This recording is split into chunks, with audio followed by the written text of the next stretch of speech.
Let's see. We're going to get in now to a topic. We have Mark Stiles, by the way, from Stiles Law on to talk about different legal topics. One of the things we get into is real estate. We talk about that quite a bit.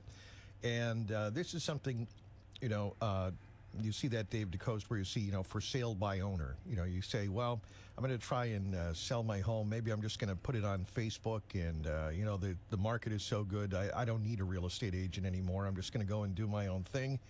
Mark, the question they have is, do I need a real estate agent?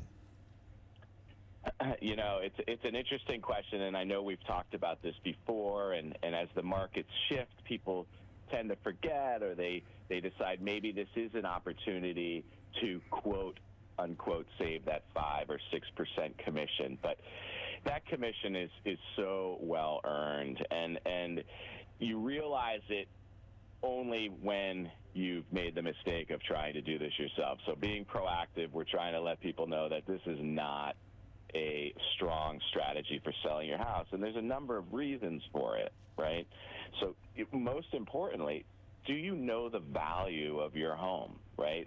The market has changed so significantly. The values have appreciated. You probably don't have any real idea of what the value of. These professionals are skilled in valuation to understand what the value of your home is. And, to get that maximum amount, that maximum dollar amount, you need to understand your value, and you need to understand where those buyers are and how to get to them. And a lot of people sit back and think, well, there's all sorts of online programs that'll give you valuations, or online programs that help you market the property. But the reality of it is these buyers are also represented by agents too, and those agents are going to be the ones bringing the buyer. So as you spend all this time and energy trying to figure out the marketing and trying to figure out how to show the house, these agents are bringing buyers that are going to expect a commission to be paid anyway. So in essence, you're not going to save the full 5% regardless, because chances are the buyer's bringing an agent. But then it's a matter of, what do you do when you get an offer? Like, do you know how to analyze an offer? Is the most money always the best offer, depending on the terms? What if the appraisal doesn't come in at the right value? And what about all these contingencies and fair housing? Are you skilled in fair housing when folks give you a letter or a video that says, we really want your house? Are you potentially tiptoeing around a really hot topic, which is fair housing and housing discrimination?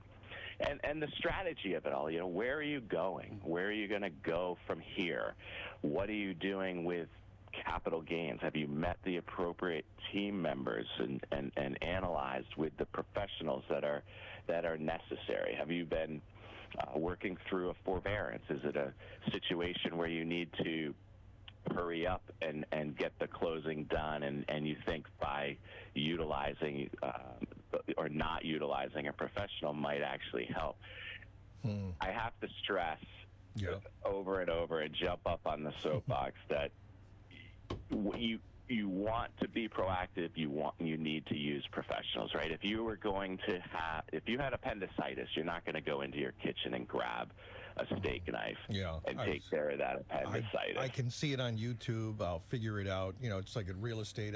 I've got a printer. I'll make a couple of signs, and I have a blazer. I'll be my own real estate agent. But it doesn't really work out so well. It doesn't work out. It's actually it's detrimental. It's tragic. You end up losing money. You lose time.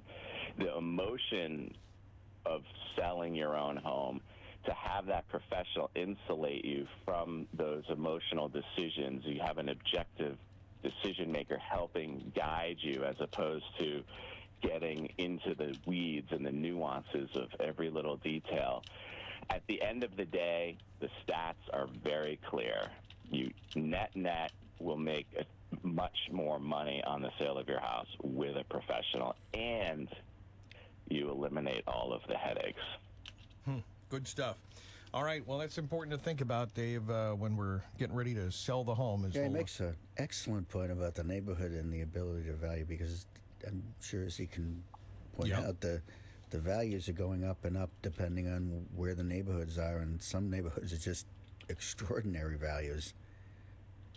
and you wouldn't know without that professional. And there's so many wonderful professionals in our community right now that you could work with that it only makes sense to find that with a good reference, good referral, so that you get in the right hands and let the professionals do what the professionals are skilled at. Good stuff. That is Mark Stiles, attorney Mark Stiles, on Route 139 in Marshfield. Maybe you'll drive by. You'll see the office location there. Maybe see an outside Stiles Law tent as well. Stiles Law on Route 139. And Mark, if people want to get a hold of you, how can they do that? So the best way is through telephone, 781-319-1900. They can stop by the outdoor office. We're going to be holding the outdoor office for the rest of the summer to encourage folks with kids who are leaving the nest to participate in our young adult protection plan, which allows folks to communicate with their children's healthcare providers now that they're 18, right, that they're now an adult.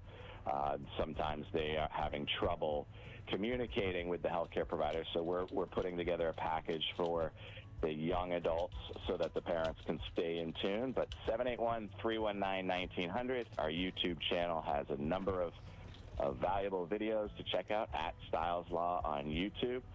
But always consider working with Stiles Law when you're dealing with legal, title, tax, insurance, real estate, and mortgage needs, and that topic comes up. We'd love to help. You got it. That is attorney Mark Stiles of Stiles Law, Route 139 in Marshfield. This is Feel Good Friday. We do it every week at this time. Mark, thank you so much.